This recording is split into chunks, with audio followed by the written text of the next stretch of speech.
Welcome to the CG Pro podcast. Today, it gives me great pleasure to welcome Jonathan Winbush. I'll be introducing Jonathan in a second. If you enjoy today, you want to follow us, you can find us at becomecgpro.com or in our Facebook group.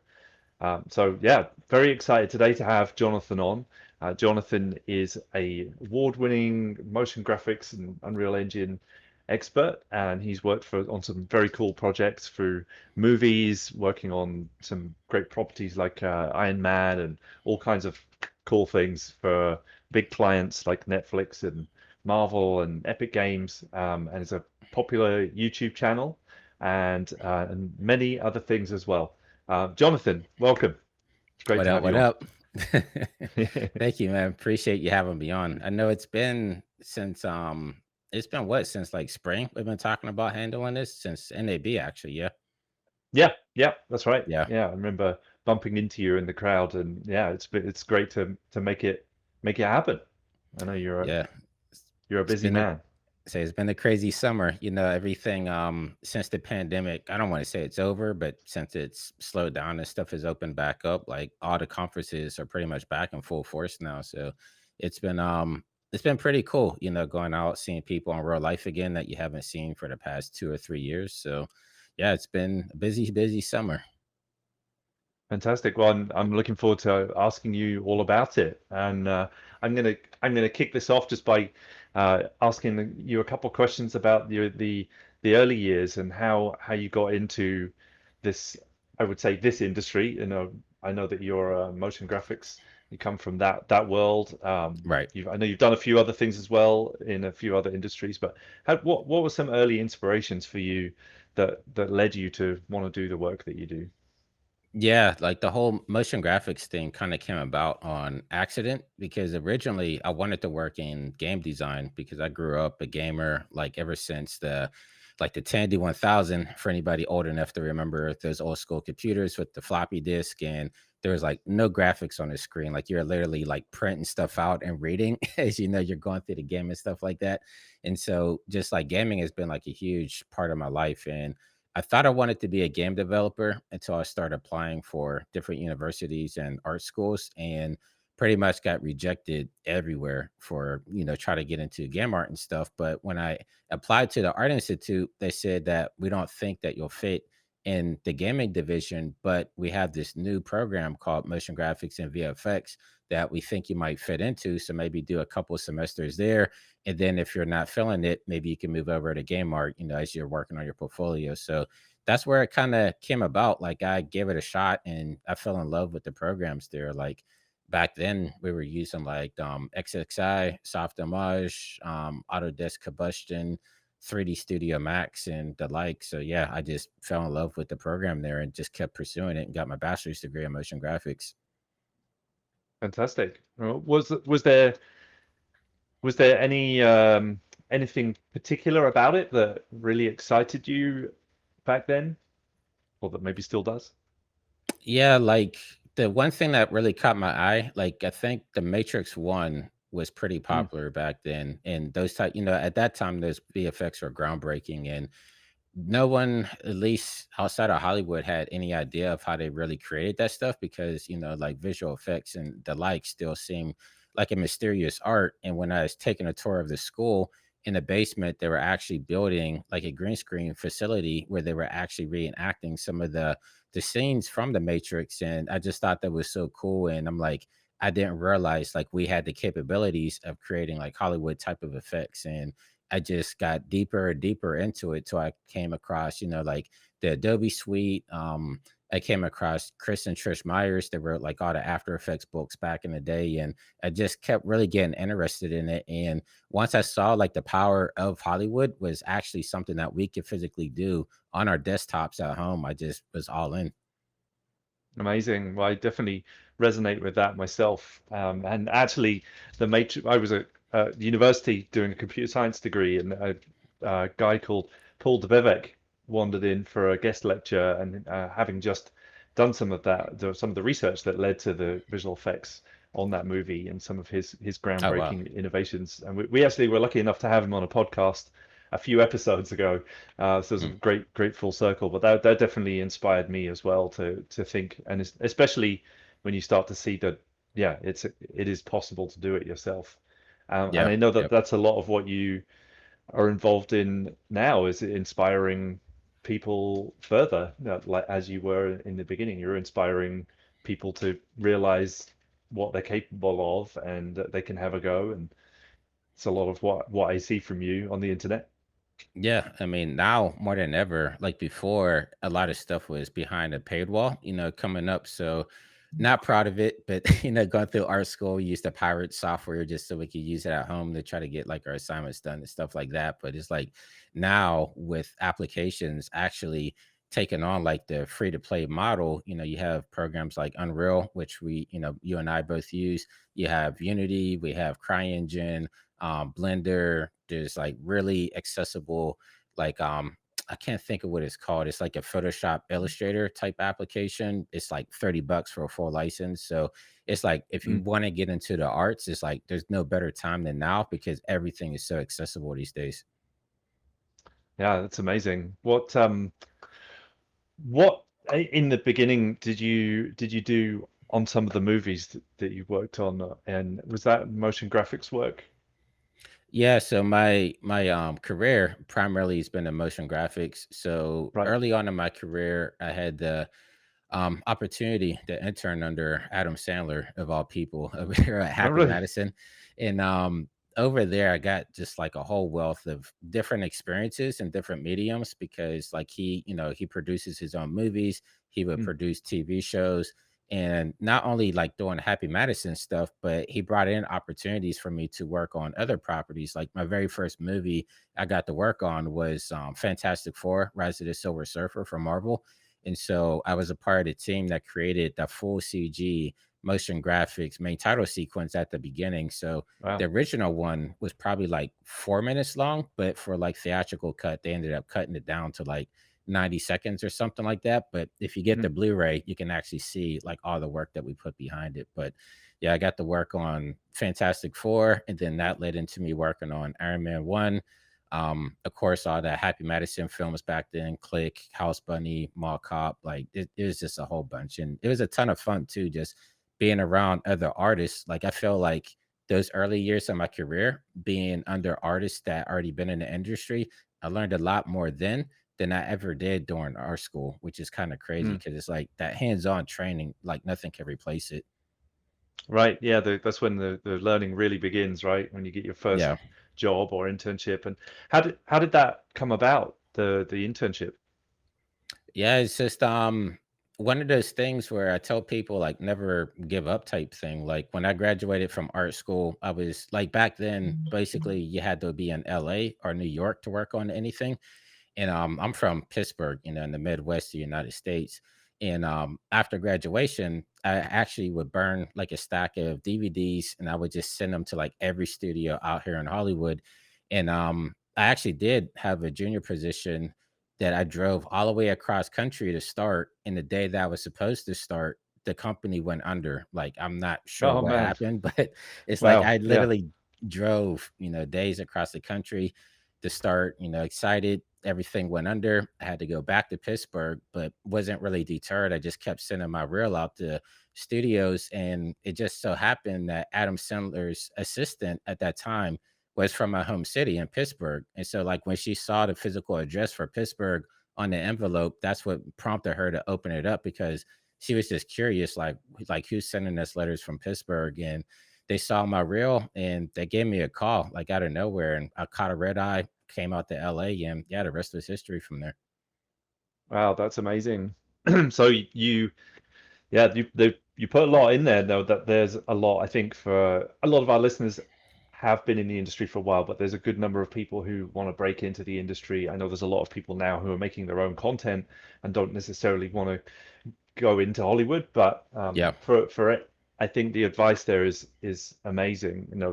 The determination, the not giving up, the number of times that you have to put things out there before something will stick. It's something which I tell people a lot as well at the school. It's not just that one Yeah. application that you think that job is perfect for you and you're going to get it. You know, you're going to Right. get tons of rejections. You're going to get a lot of things that don't go that way.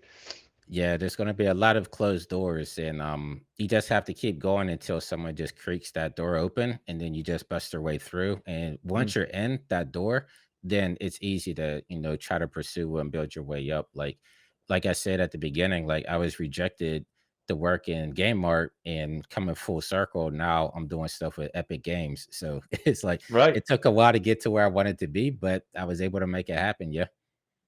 That's amazing. Yeah, just sometimes a life deals it to you in the way that it's meant for you, not always the way that you want it to happen or think it's going to Right. happen. But Yep. yeah, as long as your dream is one that's meant for you and you pursue it, you're living proof that you can make it happen. Yeah, yeah, like What, we said earlier, if there's a will, there's a way. right? What advice would you give to people starting out now, who are looking to pursue something like motion graphics or visual effects? Yeah, I would still say, like, I know I was saying, like, nothing can like replace hands-on training, like your internship or coming in as a junior artist, but it's also important to build the foundation and the building blocks beforehand. So you never want to go in just cold turkey, not knowing anything. Like, I still do think that university and online schools and things of that nature still do have a place. And so I would always say, kind of gauge what your interest is and then try to find something that you could get into, whether it's, physical university or online school, and just start pursuing it and start familiarizing yourself with the different applications that are out there. Never, I would say, never try to hone in just on one application because there's so many different applications out there that could do so many things. You want to kind of keep your horizons open and yeah, just keep trying to learn. Like learning never ends. I've been doing this for 15 years and I'm still learning stuff to this day. So just keep your mind open, keep pursuing the education. And yeah, I mean, with the internet, it's pretty easy to get in contact with whoever you want to work with, or, like if you want to contact like Disney, I mean, you can either go on LinkedIn, you can find like the recruiters, you can start sending your stuff there and start building a rapport early, like hit up the recruiters and just say, like, hey, I'm just starting out, but would it be okay if I send you my progress as I'm moving along? And you'll be surprised at how many people will actually be open to, seeing your progress and more than likely be able to pick you up whenever you're ready. Right. Yeah, and start laying the groundwork and Yeah. building your network is the two big things you have to do, right? You got to work on your skills and you got to work on your marketing, Yeah. basically. Yeah, I Yeah, tell artists all the time as artists, I know a lot of us could be introverts, but we are our brand. So like you were saying, like you have to lay out groundwork, start with your networking and building up your portfolio as an artist because you're representing yourself and you have to be able to sell yourself as well. right. Yeah, essentially you are a product that you're trying to sell, even if you Yeah. don't want to think that way as an artist, you basically are in some Yeah. way or another, if you want to actually eat and make money from doing this. And it's really, yeah, really interesting what you were saying about the games industry too. I know that's extremely competitive. It's probably the most competitive area of computer graphics that Yeah. uses computer graphics. Um, but so now you've gone through all of these amazing experiences, and you're working with a games company. You're working with a game, not just a games company, but somebody who's making the one of the most exciting pieces of software around today.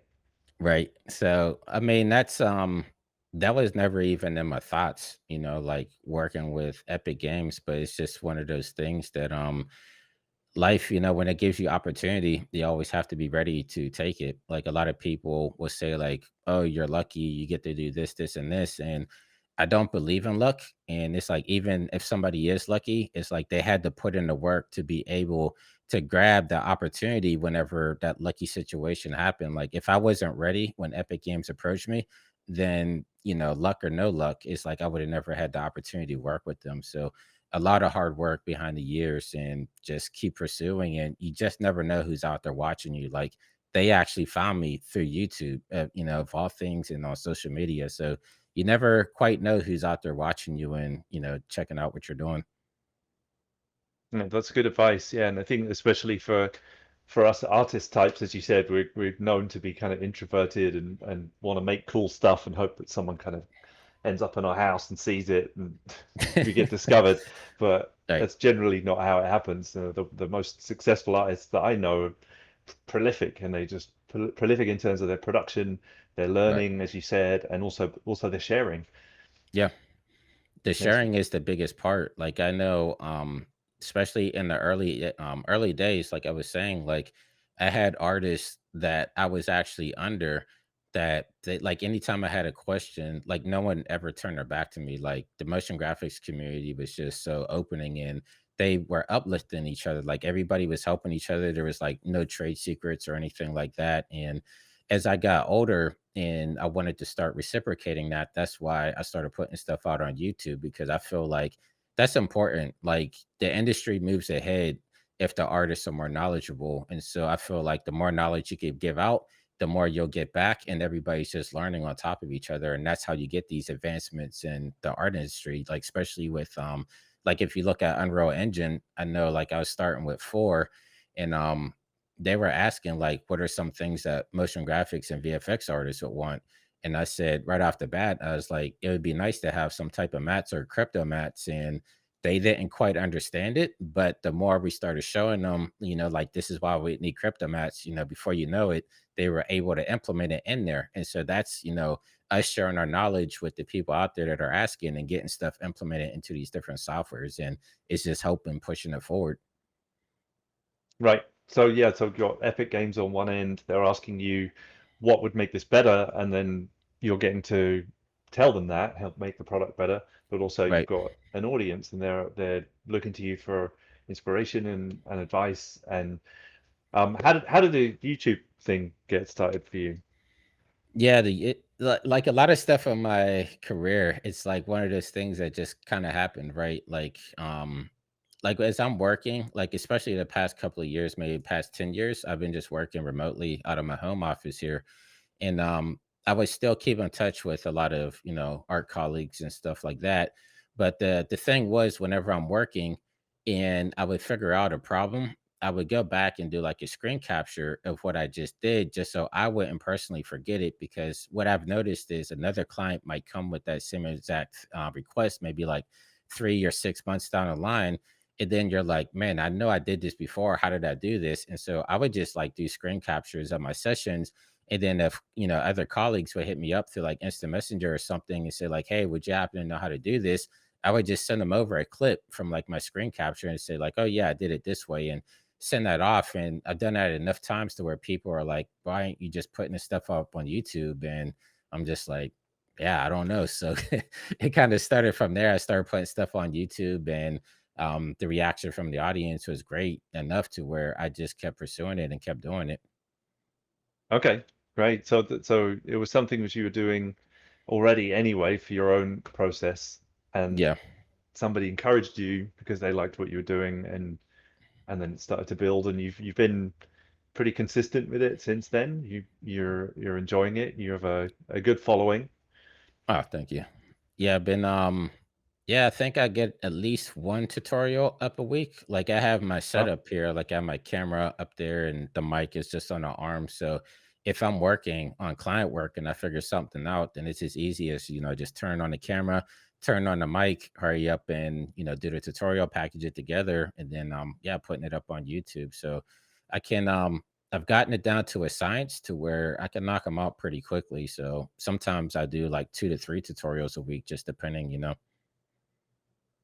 well, that's amazing. Yeah, it's definitely an art to producing that kind of material and effectively teaching what you're doing is an education. You're in education by doing that and figuring out what makes a good educational experience. So I'm trying. I'm not on your guys' level. Like you guys are the professional educators. Like I feel like I'm more doing it for I don't know. It's more like I don't want to say it's for fun, but like I was talking to somebody yesterday that was actually like breaking down like schematics and algorithms and hitting points that I never thought about. Like whenever I'm delivering the content and stuff like that, like I kind of just go out there and do it. But I never really thought of myself as like a professional, if that makes any type of sense. Not Well, I in the think, education space, you know. but you definitely strike a chord with people, and I think there's different types of education as well. There's sometimes you can say all of the things that are in a program, and sometimes it's too much, you know, and Mm, being able to make it relatable is where the actual value is. If you can actually get that information across to people in a way that they understand it right. and follow through and are able to achieve something, then that I can tell you that yes, I run a school, but I have watched Jonathan Winbush videos to figure something out in the past. I So appreciate it. yeah, I'm one of your followers. Thank And you. yeah, to me they are they're they're great. They're nice bite size. They are relatable. You've simplified um, a complicated subject into a way that somebody can understand and follow through. So Thank you. Yeah, I yeah, know just like myself, like I watch tutorials online as well. And I know one of the things that have always struck me was I've always felt like time is money. And so it's like I don't want to kind of elongate stuff and waste people's time because like at first I would, you know, be long-winded and stuff like that. But I realized that people are coming for the educational content. So I tried to focus more on that. And it's as you know, like being an educator, it's a process. Like you learn as you go. Like you're not only learning the software, you're learning how to relay this information to people too to keep it interested in, you know, make it so they can relate and be able to take something away from it. absolutely. Yeah, that's the art part. The science part is the Yeah. technical things that you're trying to get across, but the art of doing it and how you do it effectively, I think that's something which is tricky. Not all the people who know things are good at relaying those things to other people.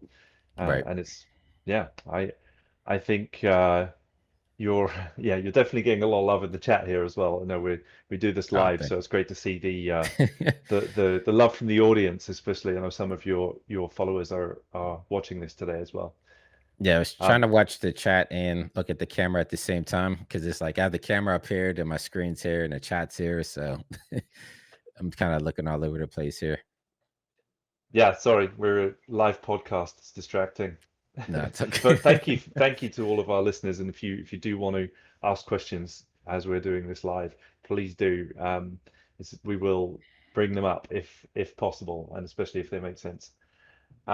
I've got, speaking of that, we have a couple of questions on deck here. So let me ask you a couple of things from the audience. Yeah. Um, so one person, as you mentioned Unreal Engine, somebody asks, what do you like most about Unreal 5 compared to Unreal 4? Yeah, I would say the first thing that jumped out to me whenever first or five first came out was just the way that they laid everything out. I felt like it focused more on the viewport. Like I like the real estate that they gave you, and then I also felt like I'm still on a like a 2080 Ti, in which like it's a good card, but it's a little bit older. But I was still able to, you know, build out big landscapes for work and things of that nature, and it was still proficient in. I was able to like I don't know if it's just me overthinking it, but I felt like I was actually able to work in it faster than I was getting a little bit sluggish there and for. So I like the advancements of, you know, how I'm able to work faster. And then of course the new lumen system was great just for trying to get that realistic lighting in there that I was missing in for the advancements of ray tracing, you know, that goes coincide with looming as well, gives you better shadows and more realistic shadows. And I've been loving the new tools that they've been implementing as well, like some of the modeling tools that are in there Mm, now. Like before, if I brought in an FBX and maybe I needed to add more polygons to it because I was doing like mesh painting or something like that, I would have to go back into like Cinema 4D, add more polygons, and then re-import it. But now with the modeling tools, it's like I could stay more inside of Unreal instead of going back and forth between different programs. right. Yeah, makes sense. And they're like social media in a way. They're trying to keep you in the same Yeah. space and providing you with the reasons to do that. I like that. I like it for the same reasons. And I yeah, particularly yeah, really interested in seeing how they're slowly kind of moving it towards being a DCC in itself, as opposed to Yeah. just something that consumes things you made elsewhere. It's now Right. yeah, giving you the ability to be able to make model, to even start to rig. characters and that kind of thing.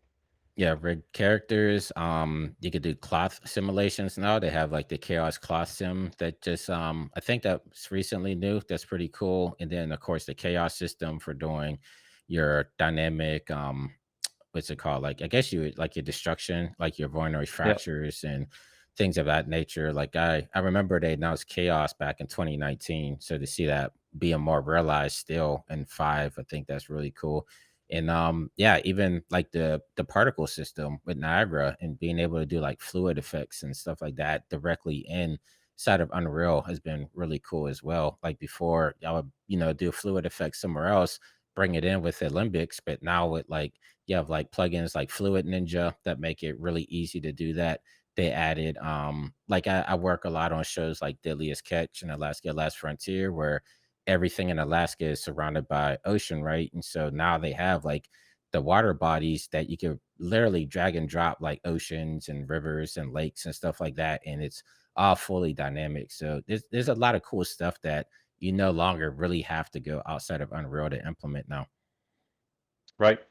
Yeah, it's exciting, amazing to see how performant they can be in real time as well. Stuff that we used to have to wait for a really long time just for the simulation of some cloth or the simulation of some water or to watch it render, that would take a really long time. And it's a Yeah. revolution that's going on right now.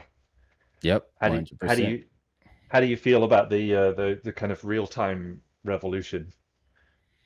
I've been waiting for it. It's been one of those things, like, I know, when I first got into it, like, yeah, this is probably around 2019, a lot of people didn't understand why I was trying to pursue Unreal so much because, typically people thought of it as a game engine, but I can remember as far back as, like, 2010, like, when I worked with Warner Brothers and I was doing ad campaigns for some of the WB games. Like the first one that comes to mind is Lego Harry Potter. I worked on that game there, and I had access to all the different assets. Like I had all the Lego characters, the terrains, the different modeling blocks and stuff of that nature. And yeah, we could build stuff out in cinema, but I mean that was even before GPU render. So it's like we had standard render and physical render, which I mean a frame to render would take minutes on end. And so we came up with the idea of why don't we try, like back then it was the Xbox 360 and the PlayStation 3. We had the game developer kits for that. So we're like, why don't we try to implement these game systems and work within those means because everything is working in real time. And so like I would bring my son down to the studio. He would play out the scenes. We'd have the director like directing him on what to do. I would have another Xbox controller and I'm physically controlling like the camera and everything because we were inside of God mode. So we had complete control over everything in the game. And we're literally recording all the shots that we needed in real time within the game system, which I thought was crazy because to do that in a regular DCC, that would have took us like weeks to implement. And here we are recording straight to a tape deck. And then we relay that over to an editor. And we did like the complete campaign like that. So I mean, I've been chasing real time rendering ever since like a decade ago. And now it's finally here to where we can actually use the tools that they use in gaming more proficiently. Right. Yeah, and thanks to some of the quality enhancements that you've been talking about from lighting and those kinds of things, the functionality that's within there. It's very, very exciting time. And Yeah. you also answered another one of my questions in the middle there, which is how do you you have kids, you have a job, you Mhm. have well, you do work, you do the channel. How do you find time for all of those things? And one giveaway that you gave was you bring your son to work and make him put him to work. I mean, he was happy to do it because I he would get to bet. see stuff that, especially on the Lego side, because like back then, I mean, but he was in elementary school, so yeah, like him going back to school and say like, "Hey, I got to work on Lego Harry Potter or the new Lego Batman game and Mortal Kombat and stuff like that." And then we actually won a BAFTA award for Lego Batman 2, the game, Oh, campaign that we cool. worked on there. So, like I got the BAFTA statue and like it had my name on it. So he actually took it because he's like, well, I worked on it. And, it's just he That's had awesome. so much fun back then just being able to work in the industry that, that's what made it fun for me also. Cause it's just like this stuff should be fun. Like it shouldn't feel like work because it's like if you don't enjoy what you're doing, then it's just going to make your day drag on. But if you're enjoying what you're doing, then it's just like the days go just like that. Like I could literally sit behind a computer for like 20 hours with no break just because I enjoy what I'm doing. That's awesome. Do you have any like insights into what keeps it interesting and fun after 15 years? Yeah, just always pursuing what the next thing is. Whenever one thing seems to get tedious or boring, there's always something else out there that you can learn and add to your workflow. And for me, it's all about like experimenting and kind of figuring things out. And so that's what I enjoy most. Like, yeah, I could run Cinema 4D and After Effects in my sleep. It's like a second language at this point. But then there's like, okay, Unreal is here, how can I force this to implement into my workflow to make my life better? And, doing stuff like that. And then it's like, you're into this whole different world and you're meeting different people and you're getting different aspects of art and how you could kind of think outside the box. And that's the type of stuff that really keeps me going. It keeps me excited and keeps me pursuing this.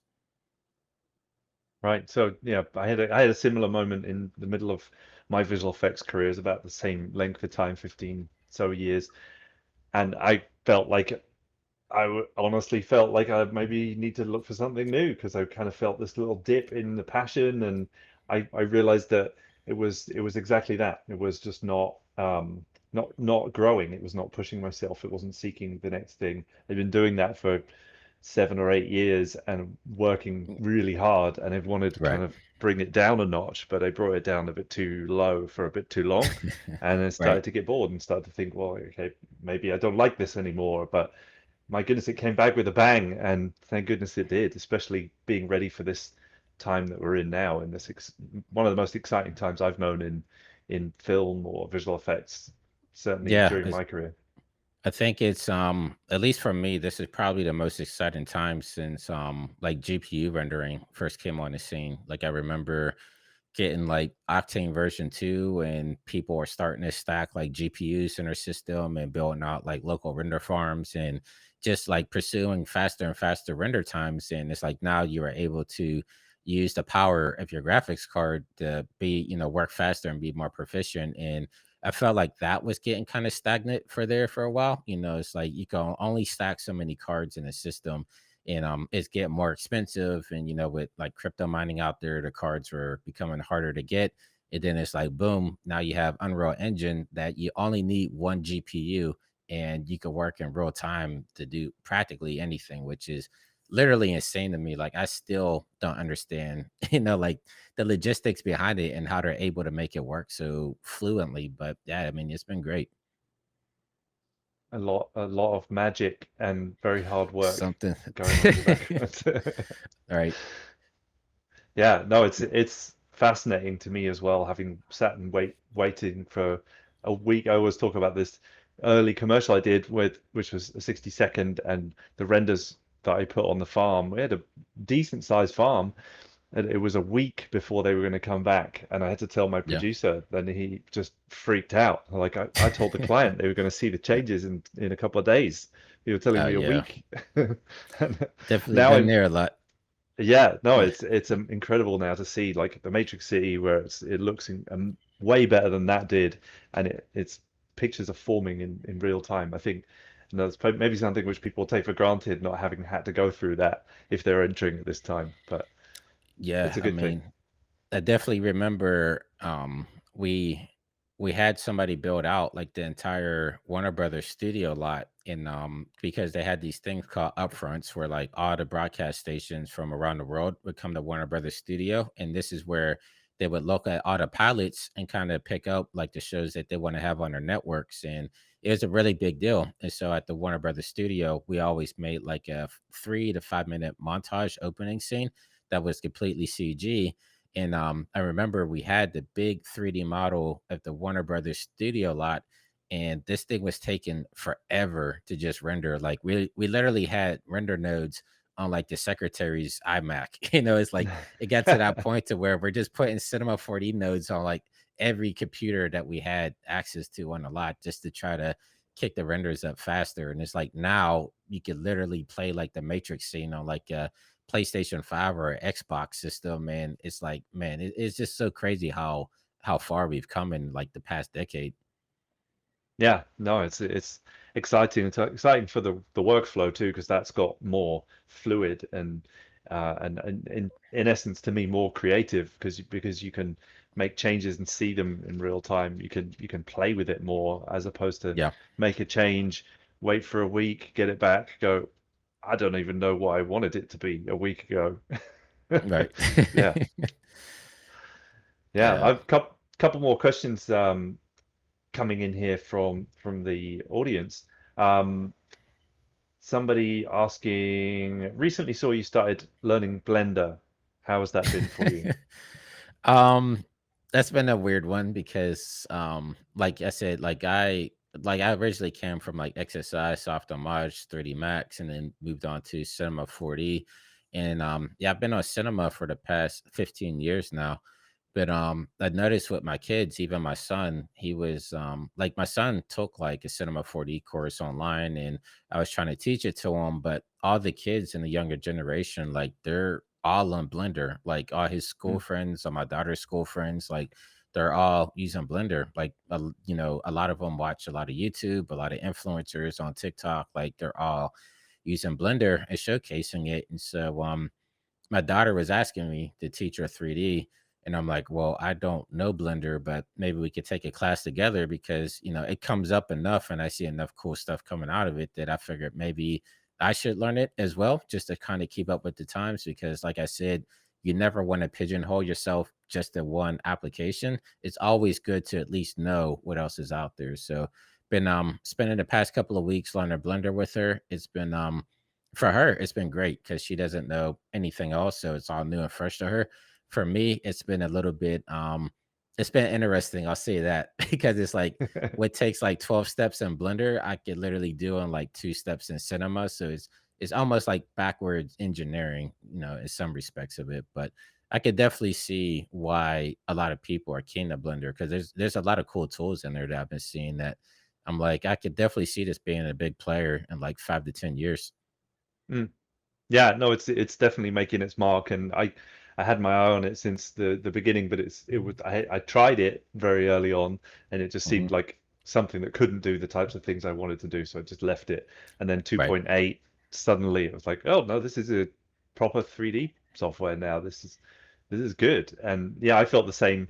Maya, I'm a Maya guy traditionally, and I could just it's burned into my muscle memory, so I could just do little gestures and things would happen. And in Right. Blender, I'm like, I have to press 8 keys to make this happen. Like it's just a Yeah, a completely lot of different way around. hotkeys. Yeah. Yeah, But when you it's, get it, it's like it's so functional and it's really great tool. I know, I guess the big change was with Blender 3, right? Because I feel like that's when everybody really started to hop on board with it. Because I did try it back then with like 2.8 as well, and I just gave up. I'm like, I don't want to waste my time here. But with version 3 and then most recently version 3.3, I mean, it's Mm, only getting better and better. So it's becoming more, at least the UI is a little bit more tangible now. So it's like it's not as chaotic as it seemed like it was back in version 2. So I right. figure I might give it a few weeks. I'll give it a go and see if I come around to it.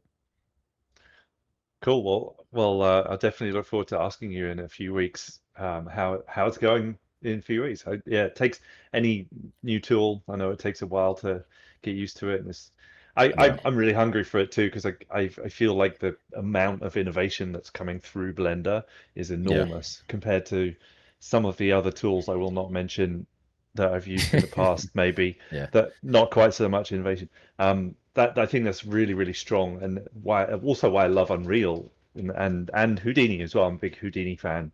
Those three tools are my favorite because just the amount of creativity and innovation that's coming through them is just extraordinary. Yeah, I noticed, especially on those 3 platforms that you just mentioned, that like a lot of like the plugin developers, like that's where all the resources seem to be going to. Like I Mm, see, like on my Twitter feed, I see like a lot of cool stuff coming out of Blender, like just on like the plugin side, and I'm just like, man, I wish we had some of that stuff inside of Cinema. But it's like all the plugin developers, they're going crazy inside of Blender. I don't know if it's because of the SDK being more open source, then it's easier to, kind of jump in and implement with. But I'm seeing a lot of really cool stuff coming out of there, out of that whole community, that plugin community there.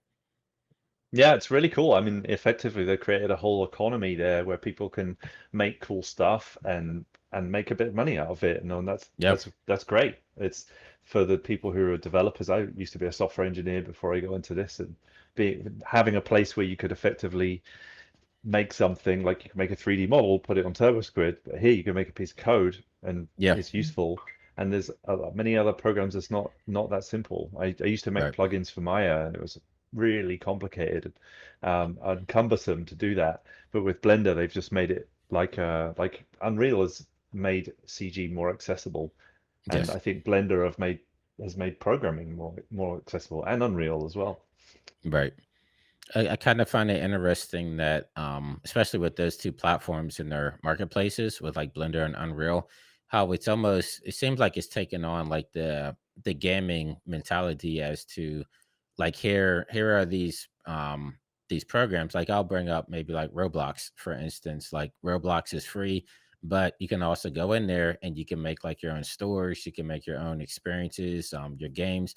And it's like these developers are using Roblox as like a platform that actually create and generate a lot of income for themselves. And even with like, well, Fortnite is more closed off, but yeah, like Minecraft and things of that nature. And it's kind of like with Blender and Unreal, it's like developers could come in, make stuff for those applications. And like, I know a couple of developers are actually making like their yearly income just off of the stuff that they're putting on a marketplace. That's awesome. Yeah, that's super cool. And get ready for Fortnite to do that as well, because they've already announced there's going to be an Unreal Engine for Fortnite release, so that you Oh, can well. author things for Fortnite. And so far Mm. as they say, they're just allowing it. They're not going to get too in the way. And I'm really excited to see what happens when that opens up. Yeah, I mean, that means more people are going to be spending more V-Bucks, right? Exactly. So, yeah, I mean, I only see it as a good thing opening up. I mean, it's been closed off for so long and it's still so popular that you just like I always bring up Roblox because my daughter plays it a lot, but I Mm. just see the power of that community there and just like all the people that are creating even like assets and stuff for it, like different clothing and hats and shoes, and even people that are just designing that stuff are still making like a living income uploading their stuff to the asset store and selling it. So I feel like moving forward, that's kind of like the model that I feel like a lot more companies are going to kind of get behind. Like make your programs open access and then maybe you make your revenue off the marketplace there. Right. Yeah, and you really build a strong community around the thing that Yeah. you make. There's so much now that, as I'm sure you know, being a YouTube channel as well, that it's all about the community. It's all about the people in there. And I think it's a Yep. wonderful thing that has made computer graphics more connecting, and Yep. something that was it's a bit different back in the day. It was kind of happened in these magical warehouses that you had no access to. You needed a Right. 200 grand for the machine and the software to even try it. But now it seems like Yeah. everyone's having a go. Yeah, I mean, I remember that's why I never used like a flame or a smoke machine back then because it's like who Yeah, had access to that to their house? Like you literally had to go into a studio just to even like try it. So it's like it's tough to learn because it's like you're on studio time. But yeah, now everything is so free and out there that yeah, it's definitely a great time. Like people ask me all the time, like, should I jump in and be an artist? And it's like if that's what you want to pursue, like it's easier now than ever. Like there's just so much out there that you could kind of use at your advantage. right. Yeah, yeah. Before $1 million for a flame machine and the Yep. software, it was just wild. And those people got paid a lot because they could only learn it in a facility that had one of them. And Yeah. it's just it's amazing. Yeah, I think it's so cool where we've come. Um, I'm excited to see where it goes, and nobody will ever know where it's going to go. But definitely Yeah. very I mean, exciting. I say we'll be here to lead the way, right? Absolutely. Yeah. Cool. I'm looking forward to keeping up with your Blender journey. That's exciting. I'm doing that as well in the background with having Maya has been my workhorse for so long, and Houdini as well, and Unreal for quite a long time, last 7 years or so. But Blender, I'm Yep. really excited for what's going on there. Um, Somebody is asking any thoughts on the future of green screen and Unreal Engine? Um, Now that's something because I typically do more like world building and motion graphics. I don't do a lot of like live action stuff per se, but like I did do a tutorial a couple years back. There was a plugin called Composite Brush that allowed you to do like live green screening. Like I know since then they came out with Composure that you could Mm. do live green screen inside of Unreal. But for me personally, like my studio or home office here is only yet so big, so I don't have a lot of experience doing that type of stuff just because it's a hassle putting up the green screen. Like I have one, but just lazy. Don't want to ever put it up and tear it down, stuff like that. So We have a very nice background there. You wouldn't want to spoil it. It's you make me gonna maybe think I have to up my lighting game and put some more stuff in the back there. they get Um, some RGB lights on Amazon for like a few bucks. I'll ask you about that after the podcast. Yeah, I'll shoot you my affiliate link. Cool. Yeah. Happy happy to pay it forwards. Um, Good. so somebody here's asking they're interested in getting into character design with a focus on clothing and apparel that moves naturally. Do you have any thoughts about a good complementary platform to use with Unreal to do that kind of work?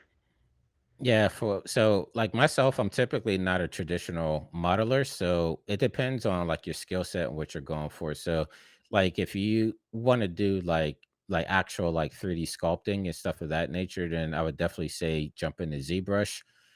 If you're like myself that like I'm not really that proficient at ZBrush, and so I use this other program from Real Illusion called Character Creator. They recently just uploaded or outdated Character Creator 4, where it's really easy to build characters, and you can even take like selfies of people and sculpt those into different characters, and they have a direct live link right into Unreal, which has really been handy.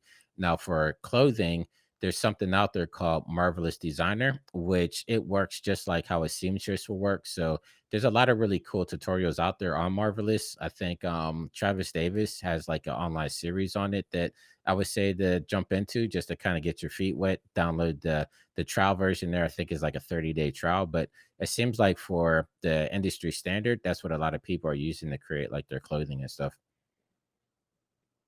Great advice. Yeah, there's a couple new things, U-Draper, and so yeah, there's some advances happening in cloth, but Unreal's cloth is also pretty good sim wise. And I think if I like the marvelous designer comment because I know that that's really how you it's designed for the clothing industry, so it is literally Yeah. how you make clothes. Um, good chance for realism for that reason. Yep. So another question here. Which one would you prioritize to learn more, Blender or Houdini? Oh. um I guess, like, are they asking me personally or are they saying like in general? Because like for me personally, like probably Blender, but like Mm. if somebody wants to get into like fluids and dynamics and particle effects, I would say more on the Houdini side. Like you could probably speak more to that. But yeah, for me personally, like my interest would be more in learning what's capable in or in Blender. Cool. I would I would go the same as well. If you were getting into computer graphics and wanted to, do the traditional things that we used to have to do, like modeling, to have Sketchfab, we could just grab models from, we had to make it. Yeah. And it's very useful to know how to make stuff and have a DCC that's there that can be your workhorse that you make things in, you can also change things, manipulate them, do texture work, and I would say go Blender first. Houdini's Yeah. a wild animal. It's so powerful and I love it, but it can be a little out of context if you haven't gone through that road first, I would say. Yeah, it's I know Houdini, they it feels like they pride themselves on how complicated It is, like I've been to a couple of like side effects events, and I actually did go at the one year at Siggraph. I went to there was like a Houdini talk because they did like a Spider-Man commercial, and they were going to show how they created that in Houdini, and just all the different nodes and attributes that it took to do like one simple thing. I'm just like, oh man, like it just seemed more complicated than it needed to be. Yeah, well, it's definitely suited for a certain type of work, and they have a kind of religiosity over the procedural nature of creation, which some of the other tools being more destructive processes and better suited, way better suited for modeling and things like that. And yeah, it's horses for courses, I think. But good question, I think, is yeah, especially for people new to the industry. Um, Somebody else is asking, it's an interesting question. What's Jonathan, what is your definition of an artist these days? Drawing and painting, are they still foundational? It's kind of a broad um question. That's a tough one because, like, the whole reason that I wasn't able to get into game art because I'm not that good of an illustrator. Like, I couldn't, like, my drawing portfolio, I might still have it, but yeah, it's pretty pitiful at the time. But I was still able to become the artist that I wanted to be, and so. Like there's different type of mediums in artistry. Like, you can be a traditional painter or drawer, but that's not like that's an old school mentality that's not the only thing that's out there. Like there's an artistry to programming, there's an artistry to sculpting. Somebody that's really good at lighting, like that's an art in itself. Somebody that's really good at coming up with camera compositions, because that, like, it seems like it's easy, but coming up with like a good camera angle that's interesting to the eye and keeps people engaged, like that's a whole art form in itself. That's why photography, anybody can have a camera, but there's only a few famous photographers because, like, only certain people have a keen eye for it. There's colorists out there. Like colorists make a lot of money because there's an art in coloring. Like I've seen colorists that will actually take a shot, make it black and white, do all the coloring, and then whenever they flip the color back on, like the pictures, is marvelous. So there's, I would say, artistry kind of spans across a whole bunch of different mediums, and then now it's even being put into question with the whole revolution of artificial intelligence. Like, Mm, we had Midjourney going crazy over the summer. There's been some AI stuff coming out of Nvidia that's been pretty crazy, and a lot of the AI stuff is starting to make people question now, like, what is an artist? Because I know a couple weeks ago there was that guy that he entered like a contemporary art competition with like a mid-journey prompt, but didn't tell anybody it was AI, I think. And it actually mm, won like first place against like all these traditional painters and things like that. And that really got people kind of steamed up. Like, that's not real yeah, art. That was a computer art prompt or whatever. But it's like the judges thought that it was good enough to be considered real art because they had no idea what the medium was behind it. So yeah, it's just one of those abstract notions of like what's really an artist, because I mean, yeah, I don't know. It's like, what is the definition of an artist to begin with, right? a prompter. That's what an Yeah. artist is today. Gotta be good at prompting I people. mean, me, I still like get my hands dirty, so I don't think I'd ever Yeah, be a prompter, but yeah, because no, there's I no, don't for me, think so. there's no fun in that. So yeah, No, I think it's interesting though as a tool and like all of this stuff. And I know there was similar conversations in music when sampling was first a thing. People were yeah, really down on that, saying, you can't take bits of something else that's already been made and make something you can't that they made the original person made it. You didn't make it. But I guess that's look what true. happened Yeah, after that. It's right, it's I think the same kind of thing that's happening here because all of the AI stuff is effectively sampling things out of things that have already been made by artists right. and putting them together and yeah, maybe some other things on top of that, but most of them are machine learning and they have to learn Yes, from artists. But I think there's a lot of things in there that I'm excited about that it can take away some of the mundane tasks that I don't like doing. yeah, That I'm like I'm all out. I'm all out for that. Because it's like recently over the summer, I was getting into like photogrammetry pretty hardcore. Doing Mm, photogrammetry and like lidar scanning and stuff like that. And then now like Nvidia is like, oh yeah, we have like this AI prompt thing that will make 3D models, and I'm just like, all right. It's like, do I really need to still do photogrammetry and lidar scanning and stuff now that I could just kind of put in a prompt to make the 3D model that I want? Like, there's still I can still see where there's an instance where photogrammetry will be good, especially like if you're working with like memorabilia or you want to get like a realistic item that's only one of a kind. But for the most part, it's like I think AI now could kind of simplify that project and our process and help you get to like the final result faster. right. Yeah, and help you focus on the artistry part where you are deciding what's going to appear. There's so many. I think people are always scared of AI because it's going to take away our jobs, but then somehow robots in general, they're going to take away our jobs. But then we find other jobs, and I'm more of an optimist about that. I know I'm also a little bit scared of AI, but Yeah.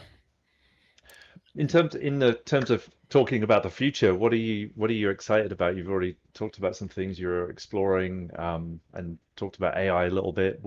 What's got your attention at the moment?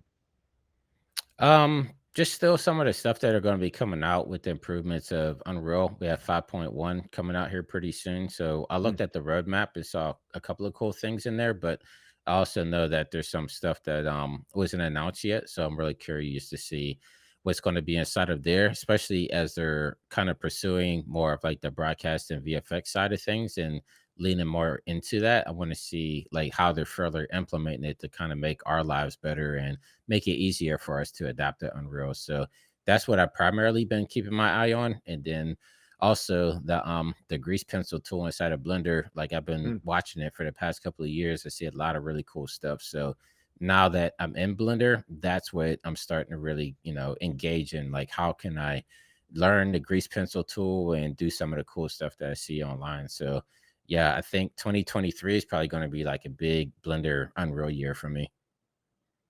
Fantastic. Well, I look forward to all the videos of your explorations. And yeah, within Unreal 5, is there anything that or Unreal in general, I guess, is there anything that you would like to see that you don't see currently in it? Um, I More motion probably graphics? yeah, I said I probably shouldn't say anything because I know some of the stuff that's coming Okay, that I've don't say requested. that. Yeah. So I don't want to say like I'll be excited for it, and then it comes out. It's like, oh man, I shouldn't. Yeah, but That's, I that's can fair enough. say I know that, there's some motion graphic stuff in the works, and some of the yeah, early experiments with geometry scripts and that kind of stuff is kind of cool. But yeah, I can say there is some cool stuff coming. I'll say that. you heard it here first, folks. There's some cool Yeah, stuff coming. cool Hold stuff your coming. hats. Awesome. Anything else that you would like to share? Is there anything that you're working on that you'd like people to know about, or anywhere that people can follow you? Obviously, you've got your amazing YouTube channel. Yeah, yeah, keep coming out with more stuff. I have some more Unreal Engine 5 stuff that I've been working on that's going to be coming out on YouTube pretty soon. And then also, yeah, it's October already, but UnrealFest in New Orleans is going to be coming up here in a couple of weeks on the 18th. And so I'm going to be speaking at UnrealFest this year. I haven't put it out online yet, but yeah, that's something that I'm really looking forward to because I've never been. I'm not sure if you've been there before, but this is going to be my first one. So being able to go down there and speak in front of a Unreal eccentric crowd, that's going to be very different for me because I've been speaking, to mostly Cinema 4D and After Effects artists. So this would be my first time actually presenting to a crowd that actually knows, like what I'm talking about and stuff like that. So it's going to be very different. But yeah, I would say I'm not sure if they're going to have it online live, but I do think that all the sessions are going to be up afterwards. So I would say definitely check out for that. Fantastic. Well, I'm also going to Unreal Fest, so maybe we Are can you? hang out. Okay, Yeah. nice. Yeah, because I didn't know if I was going to know anybody down there or not. So at least I know one face that's going to be there now. Now you have one friend. Yeah. Oh, I look forward to that very much. And Yeah, anything else? Anything you want to point people towards? You have a Twitter or anywhere else that people can find your work? Yeah, everything youtube.com/Jonathan Winbush. I believe Twitter is the same, /Jonathan Winbush, Instagram. Um I started doing a little bit of TikTok on is at Winbush here, but yeah, I'm still trying to figure out the TikTok thing. Like everybody says that I should be doing TikTok, but I'm still trying to figure out how to bring educational content to TikTok because it's not really seems like what it's kind of used for. But I'm there if you want to follow me. And yeah, but I would say the main platform to check out what I'm doing will always be YouTube. That's where I'm putting the most content out, and hopefully a lot of people are learning, from what I'm putting out there. I know they are, and I am myself, so I can at least speak for myself. But yeah, the TikTok thing, if you when you figure that out, let me know because I can't work that out either. I can squeeze a lesson into 1.2 seconds, I'll do it. But Yeah, for me, it's the vertical format. Like I'm so yeah, used to yeah, working yeah, in 16:9 that it's like 9:16. I'm just like, yo, how do I like I've tried like squeezing it into it, but it's just like it comes out weird. So it's just like it's a whole different mentality of thinking about how to project the content, which it's not a bad thing because like I said, I'm always up for a challenge. So it's just right. about trying to figure it out, get it down to a science. But once it clicks, I think it's going to get there. So it's something. Yeah, I know my daughter and my wife are all into TikTok, so I got to jump on that boat. Well, I'm going to be coming to you for lessons. I Yeah. look forward to checking it out. And are you still doing mocap? Are you still doing any of that? I remember Yeah. you were Funny playing enough, with Xens. no, funny that you say that. I just literally got the other day. These are the new Manus gloves, Cool. the quantum gloves. So they just literally dropped. So this is what I just literally opened this up today. That's why I had the package there. But gonna be doing some more mocap stuff with the quantum gloves because they're supposed to be more accurate for your finger joints. Like it actually has like tips for your fingers and everything. And Mm, that's where like you can get more precise hand tracking. So that's what I'm gonna be kind of going through like this week and next week, hopefully putting out a video on that. First using just the gloves, and then I'll probably do something using the gloves and the XN suit, just kind of showing how they work and correlate together. And then I know Rococo has been reaching out about doing like a comparison between like the Rococo 1 and the Rococo 2. So that's something that I'm interested in seeing, like the advancement in that suit. So yeah, I haven't done mocaps like all summer, but I'm really curious to see where these advancements are heading to. So definitely doing some more mocap on my channel here. fantastic. And are you also do you make music as well? Are you a musician? I wouldn't call myself a musician, more like a hobbyist. And so, like, I don't even know where I spend the time during the day, but yeah, just during some downtime, I've been trying to teach myself piano. So I have like my MIDI keyboard back there. Then I also have like an MPC beat machine. And yeah, it's nothing serious. I just do it for fun. It's cool just to kind of the beat on the pads and stuff and kind of mellow out and meditate and, just kind of calm down at the end of the day. Right. In all of your spare time, you can learn a whole new hobby. Yeah, I know. It's like I wish I lived on Mars or something. Try to get a little like an extra hour or something. It's just like need more time in the day. There's so much stuff out there that you want to learn and you want to do, but just make it happen where you can. Yeah, you can only do so much. There's only so many pieces of software you could learn and industries that you could get into. But it seems like you do a very good job of it, and it's been an absolute pleasure having you on the podcast today. Thank you for being here. Thank you for the invite. Appreciate it. Can't believe that hour went past so fast. I know, yeah, no, Yeah. me too, me too. Well, maybe we can have you back sometime, and I'm sure that by then you'll have a lot more things that you could talk about because you're a voracious learner.